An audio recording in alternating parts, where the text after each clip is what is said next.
Hey guys, welcome to 𝑽𝒊𝒐𝒍𝒆𝒕 Awakening. To got Instant Appetite featuring our Wo-Chien from Surging Sparks with a hazardous greed attack, hitting 20 base damage for 1 grass and 1 colorless, plus 120 more to 2 of your opponent's bench Pokemon if you have 3 or fewer cards left in your deck. We also have 2 Rabsca from the same set that requires the same sort of condition for the damage boost, hitting 240 damage for only 1 grass energy if you have 3 or fewer cards left in your deck. So the idea is to thin out the deck by making use of the insane discard and draw power of our Squawkabilly, Mew, Ogerpon, TM Machine, Carmine, and Brilliant Blender with 3 Area 0 Undeads to help us expand our bench for us to max out on the abilities. We've also got 1 Skwovet, 1 Super Rod, 1 Superior Energy Retrieval, and 1 Patrol Cap to prevent ourselves from decking out, keeping our deck count at 3 whilst looping our attackers. Finally, we have 2 Energy Switch for Wo-Chien, 1 Poke Gear, 1 Redeemable Ticket, 1 Switch, and 2 Earthen Vessel with 7 basic grass energies. So that's all for the deck list. Now let's go for some gameplay and see how well this deck works. Alright, heading out for our first game with Instant Appetite. Featuring Wo-Chien, Carmine, and the new TM Machine. We got Exeggutor coin. I don't think it's our coin though.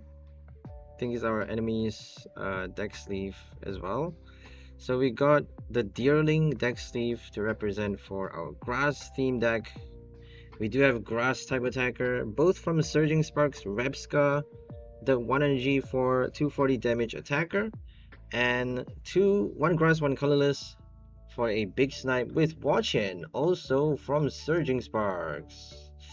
They're actually doing a snipe deck. We're up against Venture Bomb Valiant combo.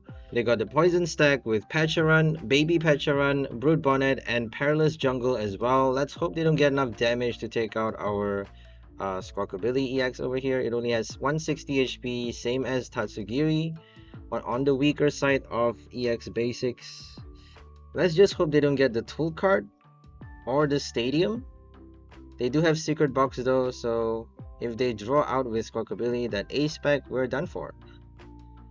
Perilous Jungle adds 2 damage counter, but they actually need the tool card for Brood Bonnet. If they play Artisan for Brood Bonnet, they actually need that card though, because nothing else allows you to bench your ancient Pokemon but Nest Ball, Ultra, and Precious Trolley. If they play Precious Trolley though, they can't actually search for their stadium, which is the Perilous Jungle. They play Artisan, they can't play Perilous Jungle, so it's kind of a weird sort of list. Not really much consistency to the donk style, because you actually need to bench your Brood Bonnet on the first turn. You need to play your stadium on the first turn as well. You need to attach the tool card on the first turn. It's quite a lot that you need to do. In addition to the multiple switches you gotta play to activate Valiant's ability. Plus, let's not forget, Venture Bomb is a coin flip. If they get a Tails, they're actually punishing themselves with the poison as well. So they're poisoning. Patcharan only has 80 HP. Unless they play Bravery Charm, which is kind of gonna make the deck a lot clunkier. Yeah. It's a bit funny, right? If they don't get the first KO, then it becomes a very long game for them. It becomes, because they got no cards in their hand right now. They're actually playing Delivery Drone to dig for their bombs, to dig for their stadium, whatever that they need, including the tool card. So Delivery Drone is actually a good card right now. Surprisingly, I actually tried Delivery Drone for my Darmanitan deck, but eventually decided to cut it out because it's actually better to just not flip the coin. If you draw something else, as opposed to a Dong deck though, sometimes you don't actually need the extra copy for your Dong deck, you just need the Mew draw. So kind of just removing the drone from your hand by playing it without getting double heads is actually good enough for you to draw out certain cards from the deck. You know, deck thinners are very important. We actually have a very huge thinner card in format right now, which is the TM Machine, and we are making use of that for us to deck out, well, to get close, very close to deck out, so that we get to play on the effect of our Wo-Chien and Rabsca from Surging Sparks.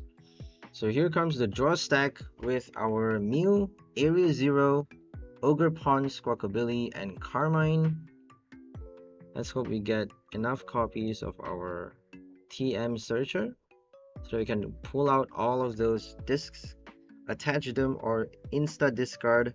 We can discard them passing the turn by attaching it to our Pokemon. We can discard it with Carmine, Ultra Ball, use it as feed for Earthen Vessel even, before attaching them and dumping them during Pokemon checkup, so that we get to draw even more cards with our Mew. Interesting fact that back in Sword and Shield we had Rose Tower and Kricketune V, which is a sort of a simulation of the current Mew stack, but you only get to do it twice though, every single turn. Unless if you do something like Lost Vacuum and then use another Rose Tower, in which case you only get to do it 3 times. As with Mew, you get to do it 4 times, but it's an EX, it has very low HP. You don't really want to have Kricketune V, multiple copies of it in play.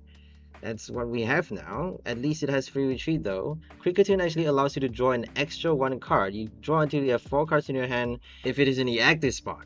But then it doesn't have a good attack though. Mew has genome hacking, as we all know, 3 colorless, very versatile. For any deck you get to play your Mew EX to copy your opponent's active Pokemon's attack, which is pretty neat. If you can accelerate 3 energies on the thing though, but we have counter gain now, so counter gain for Mew EX is not bad. No more double turbo, but we got Crispin for the current format. But anyways, back to the game. Now we got our Ultra Ball, Vessel, and the machine in our hand. We're just gonna pull out that 1 Crisis Punch, Ultra off those 2, because we actually want the Carmine for the next turn apparently. Gonna bench the Rellor and pass the turn right here. Oh wait, we have 1 last Mew draw, and we got the Squawkabilly unfortunately.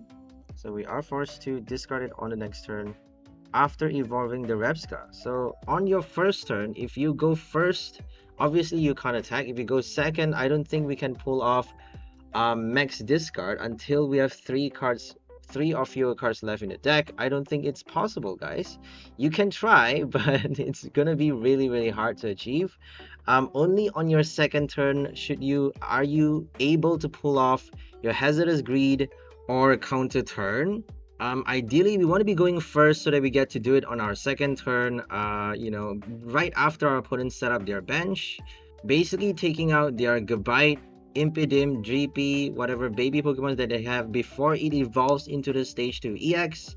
We can already remove you know, those Pokemons on the bench. We're only hitting 20 damage in the active though. I did think about playing cards like Volcanion, Dusclops, you know, since we're attacking on our second turn, we actually tried Dusclops so that we can remove their active as well from play by knocking it out, obviously, while doing like Defiance Band, stuff like that to add more damage while hitting the bench. But then eventually I decided, you know what, let's just focus on Rabsca and Wo-Chien and kind of just fully focus on the consistency of the whole thing and really make it work, you know, because if we add too many tech cards, if we just try to pull off too much, it's not going to be consistent, and we won't be able to pull off the main combo in that sense. So just to make the deck a lot more holistic, a lot more solid, I've decided to remove cards like Volcanion, Venture Bomb, and Defiance Band.